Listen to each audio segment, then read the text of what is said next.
3 tips to help you make more money with Voices.com. Coming up next on this week's DeWeese Directive.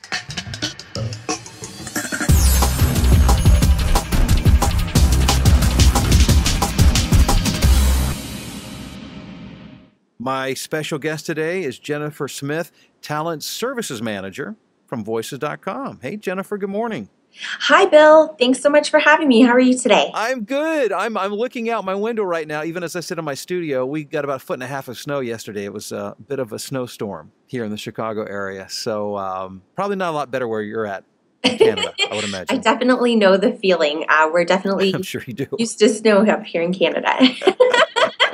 I keep trying to convince my wife to move to like Arizona or someplace like that, but so far no luck. So anyhow, yeah, it's really good to talk to you, and I'm excited that you'll be joining me via Skype next weekend for my 2-day workshop, Voiceover Revolution workshop in Los Angeles, where you'll be doing an expanded version of what we'll be talking about today. So looking forward to that.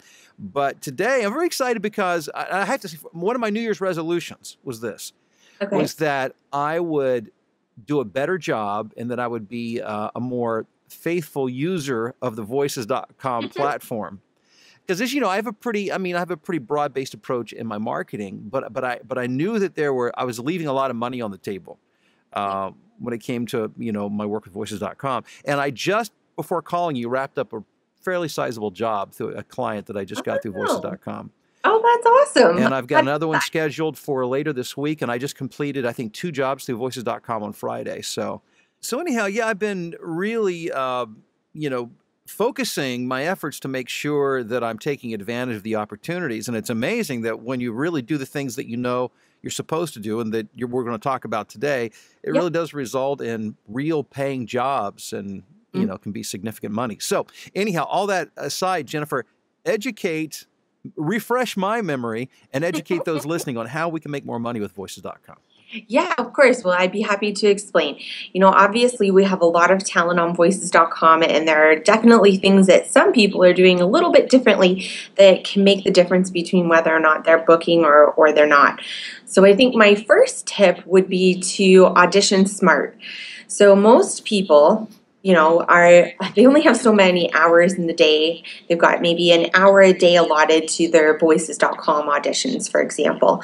And you want to make sure that you're spending that time as wisely as possible and that you're being efficient because, your time's valuable and you want to make sure that you're, auditioning for jobs that are going to give you the best odds of getting hired. So there are a few things that we can do to make that happen.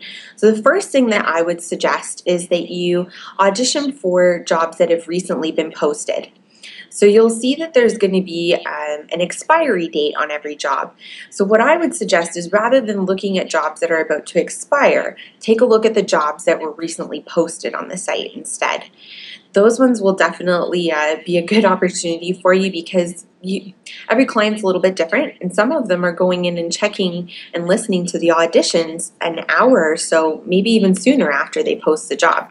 Oh. So if you can be one of the first ones that they listen to, you'll definitely have a better chance at them considering you for the job.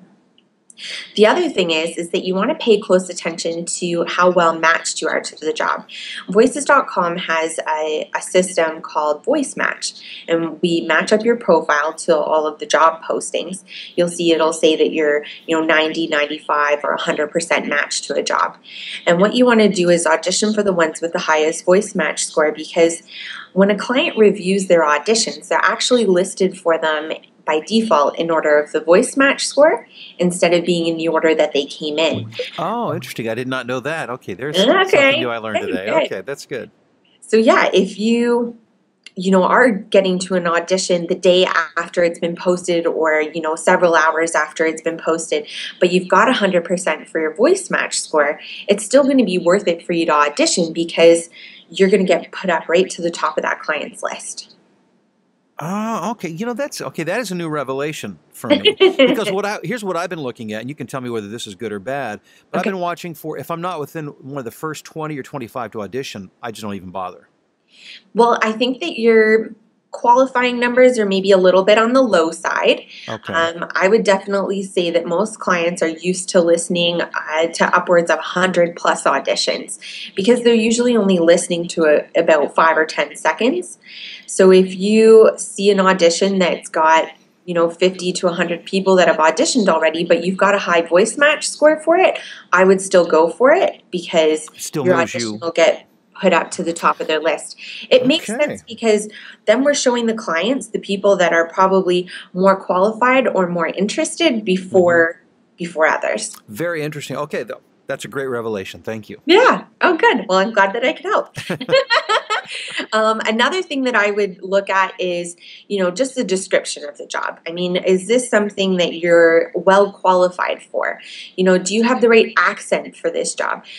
You would be really surprised to know how many times we ask for, an authentic accent, and you get so many people trying to pull off that accent, like a British accent, and it just ends up sounding more comical.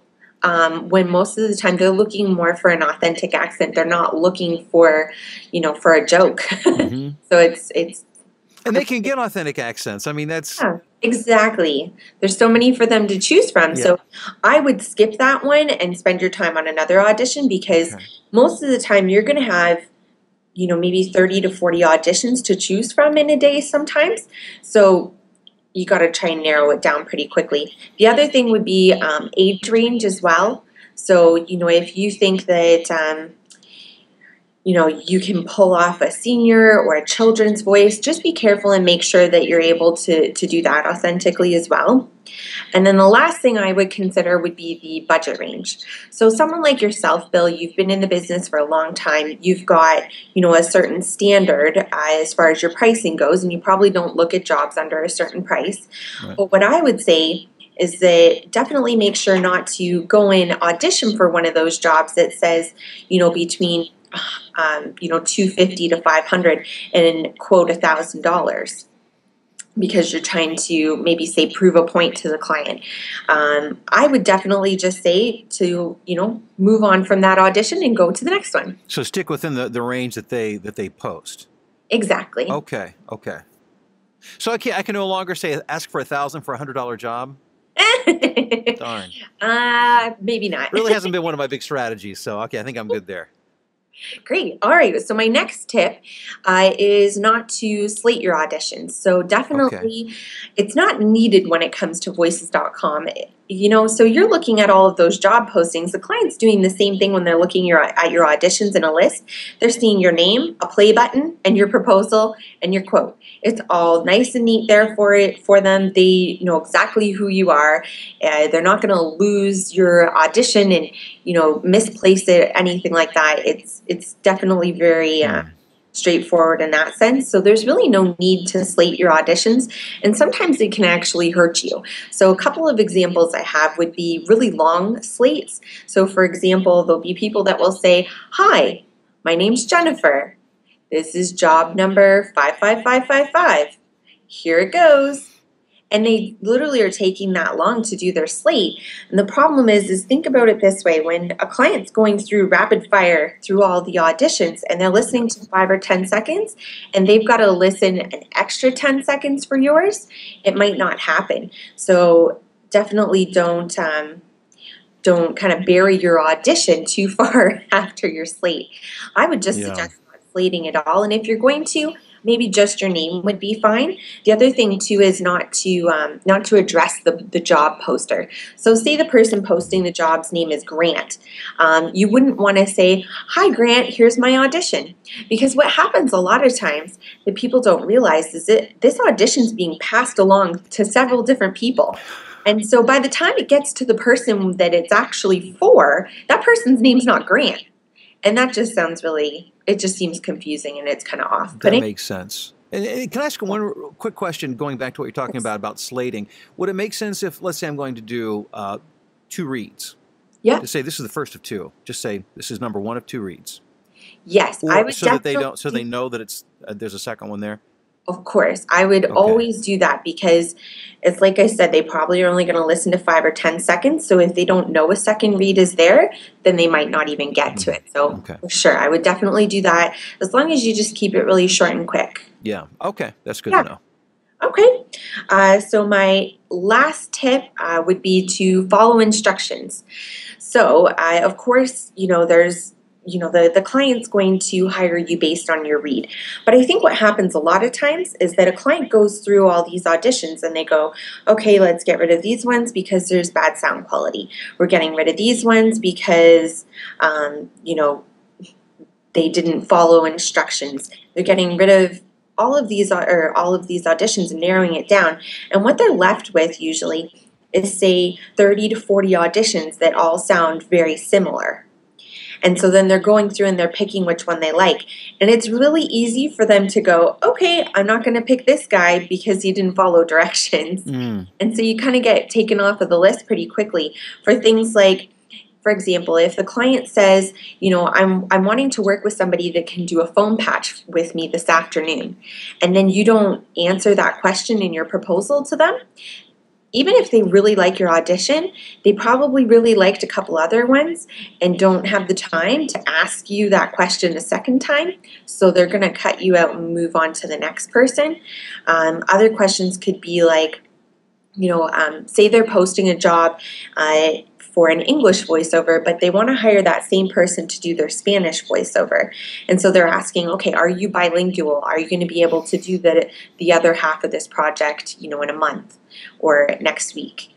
Things like that, you got to answer those questions, or else you're just going to get cut out of the list pretty quickly. Okay. Other things would be like making sure that you read exactly what the script says. So I wouldn't ad lib. Sometimes it can, I guess to not to be a hypocrite, but sometimes it can work when you're trying to maybe give like a casual feel to an audition. But for the most part, I would stick very close to what the script is, because that can also, take you out of the running. And to go back to something you just said just a second ago, and it's one of the things that I get asked most when somebody is asking my opinion about whether they should be on a pay-to-play site or not. And they say, "Well, Mhm. there's so many people that I can't compete against all that." And my response is, it's probably not as competitive as you think it is, for the reasons you just stated, because there's a pre-qualification before, if the sound quality is bad, if somebody's not following directions, or a lot of people, well, let's go sound quality. A lot of people just aren't even adequately set up to record. Yep. They're using a headset, microphone, or they're sitting in a big open area next to a furnace or air conditioner. I mean, so don't disqualify yourself by assuming that it's, all the people who are auditioning for a job are on equal footing, because they're not. I mean, they may, they'll probably quickly narrow it down to a very small percentage just based on quality and direction alone, I'm guessing. Oh, I definitely agree. And one of the things that I think is kind of funny to play on that is people like yourself that are really, been doing voiceovers for years, and maybe they've never used voices.com, and then they go to use voices.com and they get scared by the competition too, and they're thinking, oh, it's somebody else got the job that lowballed the quote, or that they assume that it's the people that are just getting started that are getting the jobs.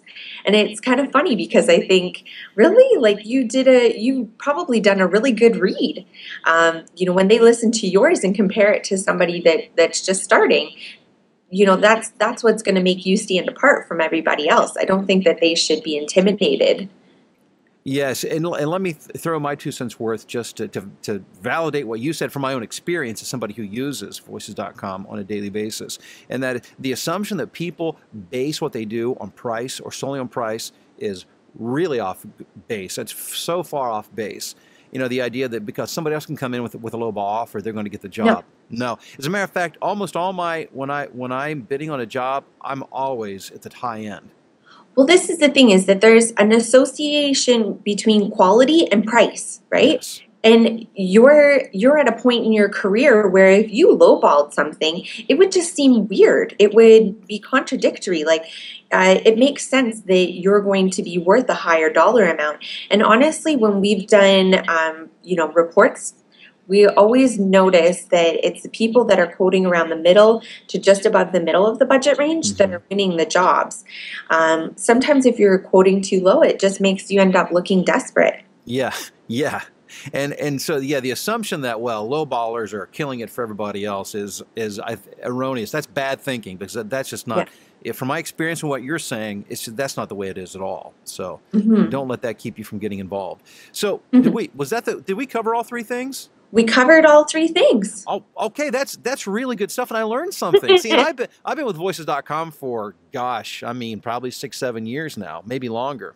And so, okay, I learned something new today. That's good. I like this, Jennifer. Very helpful because I want to max everything I do. I try to maximize, and I'm really grateful for a platform like Voices.com that brings together voice seekers and those of us who are recording voiceovers, all kinds of different. I mean, every kind of job imaginable at every different budget level. It's a great place for somebody to jump in. And we've got a special coupon code to share today. Yeah, thanks so much for mentioning it, Bill. So for anybody that's watching today, if you go to voices.com and use the promo code Bill DeWeese, you'll actually be able to get a $50 discount off of our premium annual membership. Just I don't know that I've been able to save people that much money along the way, but to know that I can save somebody $50, that makes me feel pretty Of good. And course. thanks for offering that code. Does it need to be all caps or does it matter? It doesn't matter, just as long as it's all one word. Okay, and it's here on the screen so you can see exactly how it's spelled, so you'll be in good shape. Jennifer, it's always a pleasure to talk with you, and again, thanks for all you do, and I'm excited to, again, just to be a member and, to have the opportunities, and like I said, I made a nice chunk of cash just before talking to you Oh, wow, you'd think we planned from that. Voices. You would think so. You would think so.